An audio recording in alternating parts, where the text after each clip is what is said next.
শুনুন, সব দোষ আমাদেরকে দিলে হয় না, কিছু দোষ এনাদেরও থাকে। যেমন ধরুন এই মিষ্টি জিলিপি, তার সাথেই মিষ্টিমুখী সুদামদা। আমাদের স্কুলে গিয়ে হঠাৎ করে মনে পড়লো যে আজকে কিন্তু ক্লাস 2 এর লাস্ট ডে, এক্সাম শেষ। তো সেক্ষেত্রে বাচ্চারা কিছু করুক না করুক আমাদেরকে খেয়ে ফেলতে হবে সব রকমের খাবার দাবার। তাই আমরা পৌঁছে গেলাম সিসি 1 ক্রস করে একদম বিএসএনএল অফিসের পাশে সুদামদার দোকানে খাবার খেতে। গিয়ে একদম হন হনিয়ে জায়গা নিয়ে বসে পড়লাম, একদম লাইন বরাবর কি খাবো কি খাবো কি খাবো। তো খাওয়ার জন্য কি কি খাবার আছে দেখতে গেলাম। তবে এখানের খাবার আমরা আগেও খেয়েছি, বাট গিয়ে খাওয়া আমার প্রথম। আমরা খাবারের লিস্ট দেওয়ার সাথে সাথে বললো একটু ওয়েট করতে হবে, কারণ এটার জন্য টাইম লাগবে। আরেকজনের ফোন এসেছে, বললো ফোন রাখতো, আগে আগে খাই তারপরে কথা। খাবারগুলো সামনে দেখে আমাদের হাসি দেখেই বুঝতে পারছেন আমরা কতটা খুশি। তাই ড্রাই চিলি চিকেন আর পরোটা, স্যালাড, আর সাথে একটা জিলাপি করেও খেয়েছি।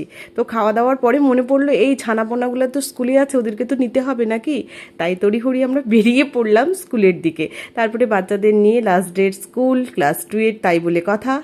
তাই ওই একটু মন খারাপ, কিন্তু বাট আমি বললাম মন খারাপ করে লাভ নেই, দুদিন পরে তোরা পাশাপাশি বসবি আবার ঝগড়া করবি। চল এখন আপাতত বাড়ি যাই, টাটা।